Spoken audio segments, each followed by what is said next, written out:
9 ugly behaviors most people unknowingly do more as they age, and how to stop them. Have you ever noticed how most older people pick up uglier behaviors without even realizing it? It happens slowly and most don't see it until it's already affected their relationships. In this video, we're uncovering 9 ugly behaviors most people unknowingly do more as they age. That's not a reason to feel shame. It's a reason to pause, reflect, and choose better. These behaviors aren't always loud or obvious. They're often wrapped in routine, disguised as just the way I am. But if left unchecked, they can erode relationships, dim your influence, and ironically, leave you feeling more isolated in a stage of life that should be rich with connection. Stay tuned until the end, because what you'll find in this list might not just challenge your assumptions, but help you build a stronger, more respected presence in the years ahead. You'll discover how tiny behavioral shifts can create powerful changes in the way others see you, and more importantly, in how you see yourself. Let's get started. Number 1, a growing tendency to dwell on the negative. One of the most common behaviors that creeps in quietly with age is an increased focus on the negative. It can start so subtly, maybe with a few more complaints about the weather, the cost of things, or how things used to be better. But over time, it can shape the entire tone of how you're perceived. And the sad part is, many people don't even realize it's happening. When you spend more time pointing out what's wrong than what's right, others begin to associate you with heaviness, with gloom. Not because you're unkind, but because the emotional atmosphere around you becomes harder to breathe in. And the irony is, many older adults have so much wisdom and insight to share, but it gets drowned out by a tone that feels draining rather than uplifting. It's important to understand that this habit doesn't always come from a bitter place. In fact, it often stems from disappointment, unhealed loss, or a sense of being left behind. You may be mourning the loss of energy, of friendships, of clarity, and that grief can come out sideways through complaints, sarcasm, or criticism. But while the feelings are valid, the expression of them, especially when it becomes a default setting, can be deeply alienating. For example, when you're at a dinner with family, and the first thing you mention is how the food isn't like it used to be, or how loud the music is, it shifts the emotional tone instantly. People don't feel inspired or comforted. They feel deflated. And if that becomes a pattern, they may start to avoid those conversations altogether, simply to protect their own emotional state. What makes this behavior so ugly in truth is not its intention, but its impact. It sends the message, however subtly, that life has more to complain about than to be thankful for. And the more often that message is repeated, the more it affects your relationships, your mood, and even your health. Because the brain, especially in older age, becomes more sensitive to repetitive emotional states. That negativity, even when casual, becomes a mental loop that shapes everything else. And here's the hard truth. The more you dwell on what's wrong, the less room there is for others to show up with what's right. The less they feel safe, welcome, or excited to be around you. It's not about faking positivity or pretending things are perfect. It's about remembering that gratitude. Warmth and lightness don't expire with age. They remain a choice, and they matter more than ever. Number 2, interrupting or dominating conversations without realizing it. As we get older, many of us carry with us decades of stories, lessons, and opinions. And that's a beautiful thing until it begins to spill out in ways that unintentionally silence others. One of the behaviors that tends to increase with age is the habit of interrupting or talking over people, not out of disrespect, but from an eagerness to share or from the belief that your insight is more useful than their sentence. The problem is, when this behavior becomes common, it doesn't come across as wise. It comes across as dismissive. People begin to feel like what they're saying doesn't matter, or that they're being corrected rather than heard. And that dynamic can create emotional distance, especially with younger people who are already trying to find their voice. It often starts from a place of passion. You hear someone mention a topic you've lived through or know well, and before you realize it, you're jumping in with, "Oh, I know exactly what you mean," and launching into your own version. You may think you're relating, but in that moment, the other person feels erased. Or let's say your adult children are discussing how they're raising their own kids, and before they've finished a sentence, you chime in with advice or judgment. Even if what you're saying is accurate, the way it's delivered through interruption rather than invitation can make them feel like they're being corrected rather than supported. It's not about suppressing your voice or walking on eggshells. It's about learning to pause, to really listen, and to wait until someone is finished before responding. That simple shift from speaking to connecting can make all the difference in how others receive you. There's a quiet kind of power in letting others speak first. It signals respect. It shows maturity that doesn't need to prove itself. And ironically, it often leads to others asking for your thoughts rather than bracing against them. And remember, conversations aren't competitions. They're invitations to see one another, to understand one another. When you give someone the full space to finish their thoughts, you give them a gift far more meaningful than any advice you could offer. If you're still watching this video and finding these insights valuable, please comment number 2 below to let me know you're here. And if you haven't subscribed yet, I recommend you subscribe and turn on the bell so you don't miss any videos. Your support helps us continue creating good content to inform and inspire you. Now let's move forward. Number 3, speaking harsh truths without considering timing or tone. There's a belief that as we age, we earn the right to say what we want, how we want. And while there's truth to the idea, that age brings freedom. There's also a cost when freedom turns into disregard. One of the behaviors that becomes more common over time is the habit of saying things bluntly, even when they don't need to be said or when they could be said with more care. You might think you're just being honest or that you're helping someone see the truth, but to the person hearing it, it can come off as cutting, dismissive, or even hurtful, especially when it's about sensitive topics like appearance, career choices, relationships, or lifestyle. And over time, this kind of unchecked bluntness can push people away, even those who love you. It often sounds like this: you've gained weight, that haircut doesn't suit you, or that idea will never work. You may not mean to be unkind, but when truth is delivered without softness, it loses its value. It becomes criticism instead of guidance. Somewhere along the way, many people begin to believe that younger generations are too sensitive and that the problem lies in them, not in how things are said. But consider this: if people consistently react poorly to your words, perhaps the message isn't wrong, but the method is. Tone matters, timing matters, and most of all, intent must come wrapped in compassion if it's to be received. Take a moment to recall the people you respect the most in life. Chances are it wasn't just what they said that stayed with you, it was how they said it. Their words had weight not because they were harsh, but because they were spoken with care. There's strength in restraint, there's wisdom in knowing when not to speak, and even greater wisdom in choosing how to speak when the moment calls for it. It's not about being silent, it's about being strategic, thoughtful, and kind. Because in the end, the people around you won't remember every opinion you shared, but they will remember how they felt when you spoke. Did they feel encouraged or did they feel judged? That feeling stays with them longer than any truth ever will. Number 4, becoming increasingly judgmental about others' lifestyles. As the years go by, it can become surprisingly easy to fall into the habit of judging others, especially when their choices look nothing like the ones we would have made. Whether it's how someone dresses, the way they speak, who they marry, or what they believe in, that voice of internal judgment tends to get louder with age, often without us even realizing it. This behavior usually doesn't begin with bad intentions. Often it's rooted in a desire to protect values we've lived by for decades, values that helped us survive tough times, raise families, and build lives we're proud of. But the world changes, and when we treat every new idea or unfamiliar behavior as wrong rather than simply different, we risk becoming emotionally rigid and harder to connect with. You might hear yourself thinking or saying things like, "Back in my day, we would never have done that," or "they don't know what respect means anymore." And while those statements may feel like truth to you, they often signal to others that you're unwilling to adapt, to listen, or to let them grow in their own way. One example, a 65-year-old man named Walter told his daughter, who had just become a vegetarian, "That's ridiculous. You need meat to be healthy." He didn't mean harm, but she felt dismissed, unheard, and frustrated.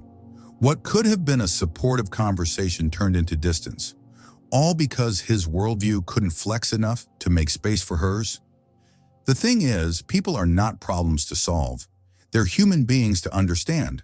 And every time we lead with judgment instead of curiosity, we miss the chance to truly see the person in front of us.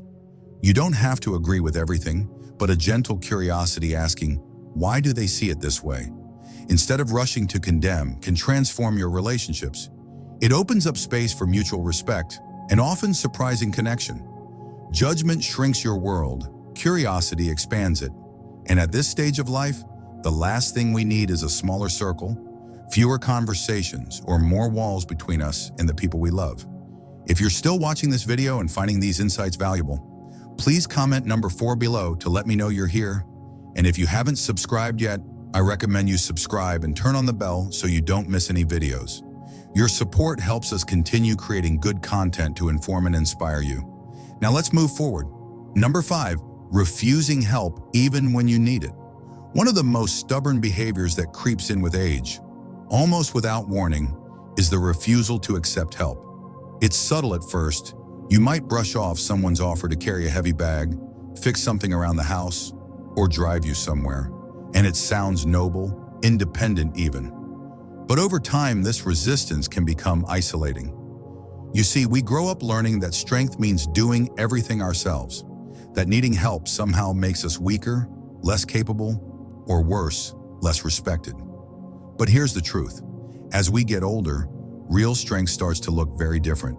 It's not in how much we can lift or how long we can drive.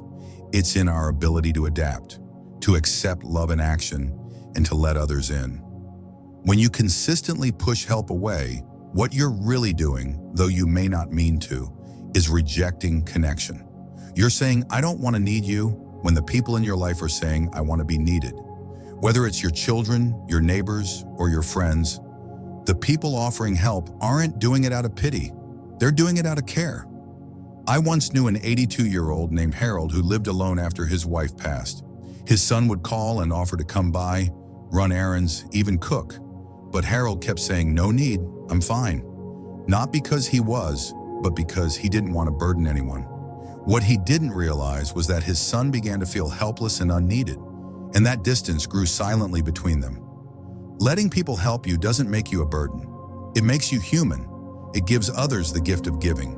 It deepens trust and reminds them, and you, that you still matter. Not just for what you do, but for who you are. The irony is, many older folks love helping others. They light up when they can share wisdom, offer advice, or lend a hand. But they forget that the younger generation feels the same way. When you accept help, you're not taking, you're giving too. You're giving others the chance to love you in a tangible way. So the next time someone says, let me help you with that, don't see it as weakness. See it as a moment of connection, a quiet act of love. Because aging well doesn't mean doing everything alone. It means knowing when to lean and letting that leaning bring people closer, not further away. Number 6, talking more than listening in conversations.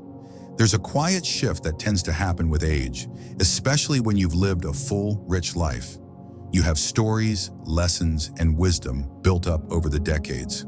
So when conversations begin, it's easy to slip into telling mode. Sometimes, without even realizing it, you stop listening and start broadcasting. At first, it feels like connection. You're being generous with your experience. But over time, if you're always the talking, people around you may start to feel invisible, especially younger folks who might already feel hesitant to speak. They begin to feel that your stories leave little room for theirs. And it's not just about age gaps. Even friends, siblings, or longtime partners can feel the imbalance when one person dominates a conversation. Listening is more than being quiet while someone else talks. It's an active choice to make space for someone else's world, even when yours is full. When you interrupt, finish someone's sentence, or circle the conversation back to your own experience, it sends a subtle signal what I have to say matters more. Again, not out of arrogance, but often from habit. You've seen more. You've endured more. But if that becomes the default, you lose the gift of fresh perspective. Take, for example, a woman named Janice, 74, who was chatting with her granddaughter about a recent breakup. Every time the young woman opened up, Janice responded with her own stories, how dating used to be, what men were like back then, and how she handled heartbreak. It came from love, but it missed the mark. What the granddaughter really needed was presence, not a lecture. Listening is one of the most powerful forms of respect. It tells someone, You matter enough for me to set myself aside right now. It creates safety, and it's humbling because it reminds you that no matter how much you've lived, there's always more to learn about others and about yourself. You don't have to stop sharing your stories. They're valuable, they're agreeable, they're needed. But ask more questions. Pause longer before you respond. Notice if the other person is still with you or quietly slipping away. Because when you truly listen, something beautiful happens. People open up, they relax, they trust you. And in that space, real connection forms, not just between two voices, but between two hearts. If you're still watching this video and finding these insights valuable, please comment number 6 below to let me know you're here. And if you haven't subscribed yet, I recommend you subscribe and turn on the bell so you don't miss any videos. Your support helps us continue creating good content to inform and inspire you. Now let's move forward. Number 7, making negative generalizations about younger generations. One of the easier traps to fall into with age is forming sweeping opinions about young people these days. It starts with a few observations. Maybe someone doesn't hold the door open, or they're glued to their phone during dinner. Before you know it, you've lumped an entire generation into a single judgment. Lazy, disrespectful, selfish. But here's the thing, those generalizations aren't just unfair. They quietly rob you of deeper relationships and fresh perspectives that could genuinely enrich your life. Let's face it, every generation thinks the one after it is missing something, and it's not new. Folks in the 1950s thought teenagers were unruly and wild. In the 1980s, elders said, "Kids today don't know how to work." Now we look at today's younger adults and say the same. But every generation grows up in a different world with different pressures, different tools, different values.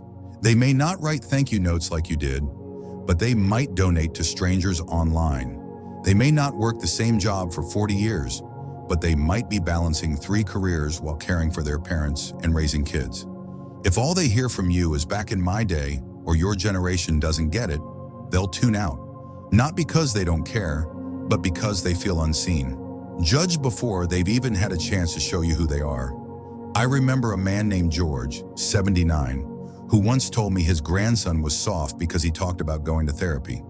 George said, "In my time, we just dealt with things." But over time, George began to realize his grandson's vulnerability was a kind of strength, that speaking about mental health wasn't weakness, it was courage wrapped in honesty. That shift in mindset didn't just help George see his grandson differently. It opened the door to real conversations, laughter, shared music, even a weekend trip they never would have taken otherwise. The truth is, when you assume the worst about a whole group, you stop seeing people as individuals. And when you do that, you close off the chance to learn, grow, and bond across age, across values, across worlds. Try asking more questions instead of making statements. Invite conversation instead of criticism. When you lead with curiosity, you don't just avoid sounding bitter. You create bridges where there might have been walls. The younger generation doesn't need your approval, but they do need your wisdom. And they're far more likely to seek it if they feel respected, not ridiculed. And here's the real twist. The more you connect with younger people, the more alive you feel. Their energy, ideas, and dreams can stir up parts of you that felt long asleep. But only if you let them in. Only if you stop labeling and start listening. Number 8, interrupting or dismissing others during conversations. As we get older, we often carry a wealth of stories, lessons, and opinions we've built over decades. And while that experience is something to be proud of, it can also lead to one surprisingly off-putting habit, cutting people off mid-sentence or dismissing what they're saying altogether. It's rarely done out of rudeness. Often it comes from excitement, wanting to help, or believing you've already been there, done that. But when you interrupt someone, especially someone younger, it sends a subtle message. What I have to say is more important than what you're saying. Over time, this small behavior chips away at trust, intimacy, and mutual respect. People start to hold back. They talk less around you, not because they don't want to share, but because they feel unheard. And that creates distance, even with loved ones who care deeply for you. I knew a woman named Helen, 72, who had 3 grown daughters. Every time they came over, Helen would finish their sentences or cut in with advice before they even finished asking a question. Eventually, the visits became shorter. Calls grew less frequent. One day, her eldest told her gently, "Mom, we love you, but sometimes it feels like there's no space for our voice." That broke Helen's heart, but it also opened her eyes. She started to notice how often she chimed in too quickly, so she tried something different. She paused, she listened, she waited, and slowly the conversations came back to life. Listening isn't just about hearing words, it's about offering presence. It's about giving someone the space to express themselves without fear of being cut off, corrected, or talked over. And here's what's beautiful. When you genuinely listen, you often hear things you would have missed. A quiet pain someone's carrying, a small joy they hadn't shared before, a dream they're scared to say out loud. By listening fully, you say to that person, "You matter. Your thoughts matter. I want to know who you are right now, not just who you used to be or who I think you should be." Especially after 70, people don't always expect us to listen. But when we do, when we offer our attention instead of our opinion, it surprises them and it draws them in. That kind of attention is rare these days. In a world that moves fast and talks loud, giving someone the gift of being fully heard is one of the most powerful healing things we can offer. It doesn't cost anything, but it creates connection, trust, and closeness that money can't buy. Number 9, assuming you already know everything. There's something that quietly creeps in with age, and it's this feeling, often unspoken, that we've already seen it all, heard it all, and learned what we needed to know. And while experience is invaluable, this belief can slowly turn into one of the most unattractive behaviors we carry without realizing it, acting like we already have all the answers. It shows up in small ways, dismissing new ideas because they don't fit what we learned decades ago, rolling our eyes at lifestyles or modern technology, refusing to ask questions or seek help because it might make us look unsure. But here's the truth. The moment we stop being curious is the moment we start aging faster on the inside than we do on the outside. Curiosity keeps us youthful. It's not about pretending to be someone we're not.